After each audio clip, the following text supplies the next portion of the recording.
Hello, beautiful specimen. Today I am here with my roommate, and my husband will be in and out of the background as well.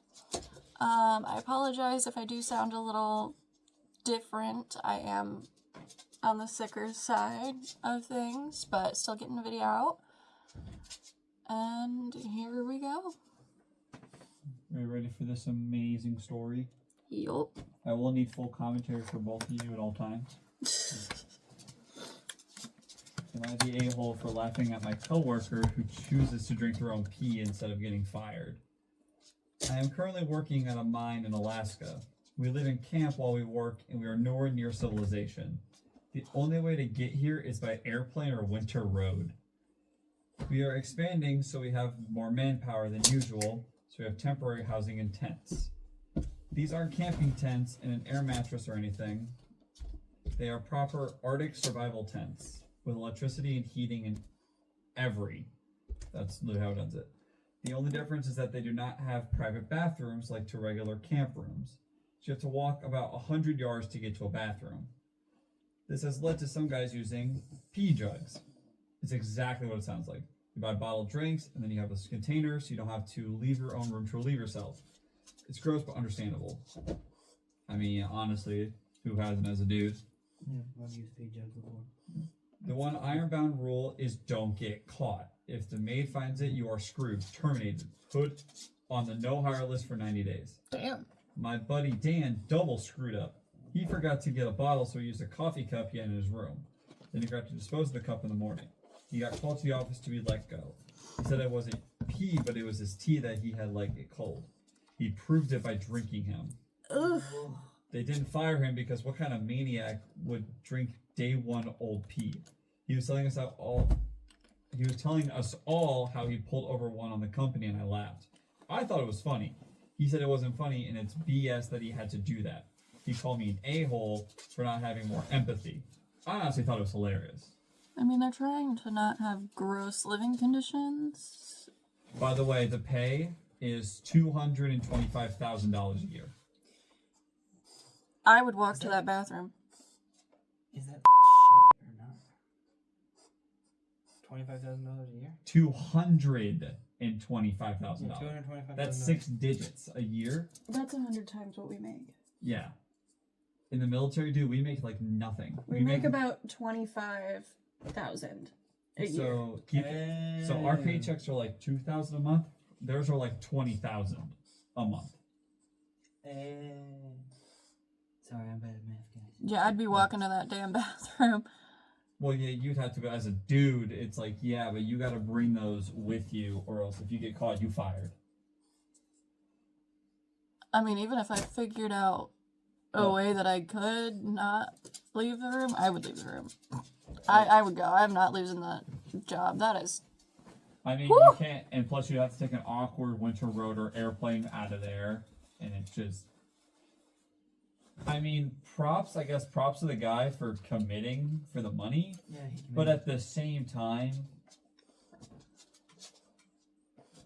he is very stupid and it's hilarious. That I want to know if he chugged it or if he just took a sip. No, he had to finish it. Oh, God. It's a coffee cup, so it's not that bad, but it's day one old, cold. And who knows what You drink. realize how salty that is, though. Yeah, Yeah. straight piss. Like, he called you an a-hole for not having empathy? Bro, you're the one that fucked up. Great job. So now for a lighter topic. This is from 6 hours ago. Am I the a-hole for calling my husband selfish for eating a massive bowl of cereal? Okay. Just the topic alone, I'll probably look at the dad and be like, nah, you good. If he's paying for that cereal, you know. I'm paying for the damn too. Throw away because this feels so ridiculously petty. I can't believe I'm asking it. Our kid, 6 years old, has a favorite cereal, which is a branded chocolate hoop cereal. When full price, it is 100% out of our budget, so we are almost never able to buy it, and we buy her the cheap own brand alternative, which she likes, but isn't anywhere near as good. But when it's 3 times cheaper, you make do. We went shopping a few weeks ago, and to my happiness, they had 2 boxes of his preferred brand, massively reduced to clear, making them Clearance, I'm cheaper. assuming. Yeah, making them cheaper than the owned brand. So I bought them. She was thrilled. We've been gradually getting through it. I try to limit how much sugary cereal she has anyway. So generally, she'll have a bowl of Shreddies or Bran Flakes or similar, and put the chocolate cereal on top. She's happy to do this because it makes the cereal last longer. We just opened the second box a few days ago. Well, this morning my husband joined us for breakfast. Normally he wakes up before us, and so has already eaten before we wake up. He then poured himself a huge bowl full of the chocolate cereal. I was stunned and immediately asked him what he was doing. And the English on this is not that great. And was he seriously eating that much? Here is where I am probably an a-hole. I shouldn't have commented in front of our kid, but he took me by surprise and I wasn't thinking. He shrugged and said, yeah, that it was a normal amount of cereal to eat. He ran out of his cereal and it wasn't a big deal. He also said he'd done the exact same thing yesterday. Having checked, I estimate he has had at least 1/3 of the entire box over those 2 bowls. I got annoyed and said he was unreasonable and kind of selfish. Well, he has every right to eat as much food as he wants, and has every right to eat whatever cereal he wants. I think having a huge bowl of expensive cereal, which was bought as a treat for our daughter, is completely unreasonable. I asked him why on earth he couldn't have mixed it with cheap cereal to bulk out his bowl, because this particular cereal is unaffordable usually. I don't know what cereal this is. Same. Chocolate hoop cereal. Never heard of it. Yeah. He made a comment about that box being gotten on offer, so it wasn't expensive. And when I argued that it wasn't the point, that buying another box of it would be expensive, he said that we just won't buy another box. Our kid got upset, and then my husband snapped at me for saying anything in front of her. That it was my fault. Our kid was upset and said that I had now ruined his day. He sulkily ate his gigantic bowl and then stormed off to our room in a huff. He also says he earns most of our money, so he can eat what he wants. Yes, he earns more, but we have an agreed upon food budget. If he wants to buy an expensive cereal with his own money, then he can be my guest. But he spends his money on other things, and this year came out of our family food budget. Am I the a-hole for calling him out for eating so much? No. Yes. There is 2 updates. Or 3, actually. I would say no. A-hole for calling him out. However, if he normally eats that much, then is it really something to call him out on? Granted, it is a cereal you got specifically for your daughter, but... Well, do you want the updates? Yeah. The first one is because a few people brought it up in the comments. Yes, my husband was fully aware that this is daughter's favorite and it was bought as a treat for her. The reason I said unofficially is because it was bought out of the family budget. It wasn't like a reward or something. Not because he was unaware of the situation. This explains the cereal a bit more. The cereal is supposed to contain 14 servings. Because she rations it, it usually lasts 3 to 4 weeks, having it every day. And their grocery budget for the 3 of them is about 40 to 50 pounds a week, which is approximately $50 to $65 according to Google. I don't see how I could possibly cut anything out. I mean, good on that daughter for being able to ration stuff. For 6 years old, Yeah. the one thing I'm going to say, for a family of 3, a budget of $50 to $65. Okay, what country are they in, though? Because They in the buy it in U.S., it would not. Pounds of Fly. chicken. Yeah, no, this is like, 40 to 50 pounds, so it's $50 to $65. So they're doing less than $70. That's great for them, but that would not work for U.S. Yeah. Right now, at least. In my opinion, he's not, because if he ran out of his cereal and it wasn't a treat or gift officially, then it should be fine. But he could always pay for more since he makes more money. That's the one Since thing I he would've ate said. all of the cereal. The only thing I said that he was bad on doing was saying that he makes more. Is I hate that defense. I don't like it because it's just not good. I mean, you make more than Parker, but Parker makes more than me because I currently make nothing, but that's not the point. Yeah, it's, they're both a bit of being a butt by doing it in front of their kid and not being an adult. Because first off, it's cereal. Out of anything to fight about, I wouldn't do it over cereal. But with their family budget and everything and how they try to plan it out, I get it. And the dad could have been a better like worded, but so could have the wife. So it's a bit of everything. But overall, I don't think he is an a-hole for eating that much cereal. That's at least my opinion. I feel like he should definitely offer to pay for another box since they both knew, like everyone knew this is for their daughter. And he wanted a ginormous serving. Which there's nothing wrong with having a big serving, especially if you're a dude. Like, your appetite is typically more than the average woman or a little girl. But regardless, if you're eating a third of the box, making more money, and complaining, at least buy your daughter another thing of it. Like, seriously. So I just found this. And you know how on Reddit it has like not the a-hole, aggressive a-hole? Mm-hmm.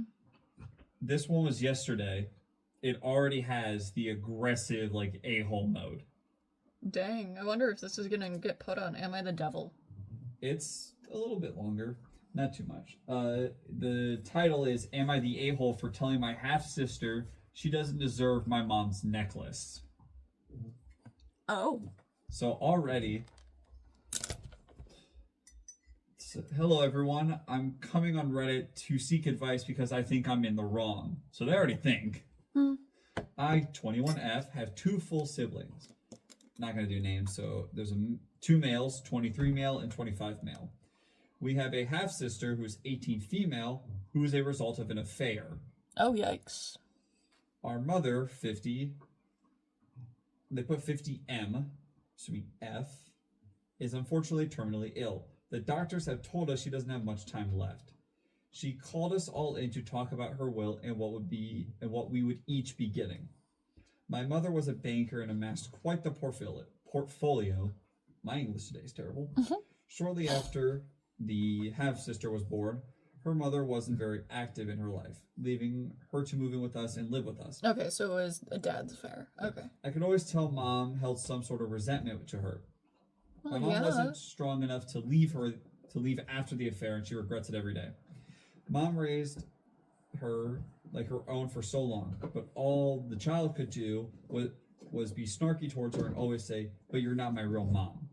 Of course, she'd only say that when my mom was trying to discipline her. But as soon as she needed something expensive, she'd be as sweet as sugar towards Mom. I avoided her growing up because I always felt like she ruined our picture-perfect family.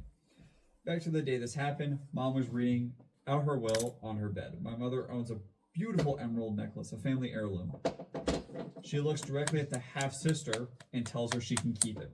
I started crying immediately. It doesn't even make sense. She's not entirely part of her family. Her and Mom share no blood. I began to scream and yell at the half-sister. I told her I wish she never walked into our lives and that she should just leave because no one wanted her here. One of the brothers tried to calm her down and reminded me we were in the hospital. The other one left the room with the half-sister to avoid escalation. I saw Mom crying and it kind of hurt, but she hurt me worse. I grabbed my bag and left. It's been 3 days and I've gotten nonstop messages from extending family saying I hurt my mom and she didn't mean any harm. Am I the a-hole? There is 2 updates. One's minor, one's major. Okay, so first of all, is she the a-hole for being upset that a family heirloom is being given to someone that's not blood of the mother? No, you're not the a-hole for that. You have the right to have your feelings. However, screaming in a hospital, making the girl cry, even if she may have deserved it, wildly uncalled for. Anyways. Yeah, it's the best way to put it is like, yeah, you're not the a-hole because I understand it's a family heirloom. Yeah, you're not the a-hole for your feelings, but you're the a-hole for your reaction. Yeah, the way you did it was the worst way imaginable, because no one on the family now wins, and it's just a terrible situation. So the minor update is, hi all, I have received some very well worded and thought out comments. Just to answer some questions, the heirloom comes from my mom's side, not my dad's. My father passed 2 years ago. The stepdaughter's mom is a deadbeat, to put it nicely. My brothers rarely speak to the stepsister, mainly due to them living 3 states away. I will be talking to my mom ASAP. She wants to talk, and I want to as well, because at the end of the day, I love her and would never change that. And then there was a major update that's like 5 paragraphs. All right, let's get into it. So the bigger update, I visited Ma and we had a really long talk about my life and growing up. I apologized to her and she accepted it with a smile. She told me she'd always forgive me no matter what. That's why I love my mom. She's a kind soul. That's a W, Mom. I expressed to her that I felt I should have had the necklace because we are blood and my grandma had it before. Before her was my great-grandma, the ×4. My mom started to tear up and explain that she thought I didn't want it and may as well as pass it on to the stepsister. She said she knows that the stepsister isn't her real daughter. But over the years, her resentment turned into pity because she didn't really have anyone, especially after I moved out to live with my boyfriend. Mom said we could call the stepsister and come to an agreement. Mom called the stepsister and she actually came over to the hospital instead. She sat with us and I asked her what her plans are with the necklace. She told me she was going to take really good care of it and wear it. I asked her if I could give her a portion of my current inheritance money as a way to buy it off her. We both get $300,000, but I give her $25,000 and she gets that extra bit of money, but she only gets $275,000 and the necklace. She said that was a good idea because I clearly have a connection to this necklace and she would benefit from liquid anyways. Mom reassured her that she would get other pieces of jewelry. My mom really loved bling. I feel happier knowing I could come to some sort of agreement, but what's most important to me is that my mom and I are good, and we are. I cried, told her I loved her, and gave her a really big hug before I left. I said goodbye to the stepsister and was on my way. I called my 2 brothers when I got home to explain what had happened. They said they were proud of me for reaching an agreement everyone was happy with. We talked a little bit more of the course of 2 hours, and we agreed that whilst we don't want the stepsister actively in our lives, we were going to make sure she was set, and one of the brothers said we should check in on her when we can. It's never the child's fault when it comes to an affair. Yeah. It is always the parent's fault. Yes. The father made a terrible decision, got someone pregnant, and unfortunately that mother was a deadbeat and wasn't in that life, and so OP's mother is an angel. Oh my goodness, that woman. And of course she had resentment, but she went into pity. And she had resentment, but she still took care of that child to give it a life that actually has a parent in it. But I do understand why the OP and the brothers don't like her that much. Well, yeah. Because she was a brat and acted as such unless she got what she wanted. They're also going to resent her anyways because of the fact of being an affair baby. Yes, and they knew that. But regardless, I mean, I'm not blaming them for not wanting to talk to her or anything, but at least they have wild. Yeah, at least they have a middle ground between the 3 of them to. I get they don't want to have her fully in their lives, but at least to check in on her. Yeah. And have her a part if she wants to be. That's what I like. And I think that it was a best way to go about it. Yes, that is for sure being the bigger person and taking the high road. And the necklace gets to go with the OP, and thusly the stepsister gets $25,000 out of it. So it's a trade-off. It's a fair trade that both sides are happy with, and they're all happy. So it's at least a good. I love that the mom loved jewelry, so she's like, "Don't worry, you'll get jewelry, I promise." Mom loved bling. Oh, I was looking at the nuclear revenge. Okay, we have time for one more. So. Yeah. Well, the hacker one's still the most recent. Oh. But I found Looking for one. This, oh my god, this is a very long, this is a very long story. What is it? Throw me down a flight of stairs and destroy my relationship? Well, I hope you didn't like your life as you knew it. I think we should read it. Yeah, because the other one I had is got fired, reported them to OSHA, and destroyed a family business and made them leave town. Dang. Either one. And that one's shorter. I'm gonna go with the OSHA one because I want to say destroy a family business. So a while back, I had been hired to be the marketing person for a family business. It was a fitness equipment liquidator and had been founded by a gold medalist Olympian. He had fallen into some mental health issues and had delegated his wife to take over the business. She didn't have the experience but took the reins anyway, and she had her children run the place, albeit with some success. So this is where I come in. The first red flag I should have seen was that she was trying to screw over the recruiter by wanting us to do a side deal to pay me technically less, but still more than I would have gotten without the recruiter as the middle person. But I was in bed and I didn't think too much about it. The next thing was how embedded the family aspect was in the business. There's basically no distinction between the employees and family affairs being wrapped up in their work environment too. But I was just happy to finally be in a space where I felt welcome and almost love bombed by the CEO, who treated me like one of her own children. Always lots of hugs and even kisses during good morning meetings, as if we were coming downstairs for breakfast. Meetings ended up turning into brainstorming sessions because the CEO's children and the workers were so scatterbrained and didn't want to commit to any specific plans of action. And I was basically on my own when it came to any marketing of anything because nobody would actually participate if it came down to it. About a month or so into it, I got ambushed by the CEO and her daughter, who was like the operations person technically or something. Both were wondering why we haven't achieved as much as I had wanted to, and when I explained that I didn't really receive much help or participation from anyone, suddenly it became all about blaming me for everything wrong and why sales were down and why nothing was exponentially growing as she had hoped they would. I explained what actions I had taken and that I was doing exactly what I said I was going to do.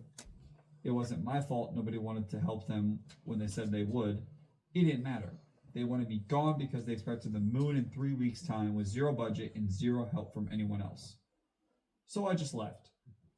I want to add I did a lot while in there. I automated a lot of their processes that they were doing by hand, set up sales score in Slack, as well as setting up and handling Zendesk and a ticketing system, and even automating a lot of POS processes so that from card tap to accounting, it was all smooth and seamless, and I made tons of things very efficient for them and improved productivity while there.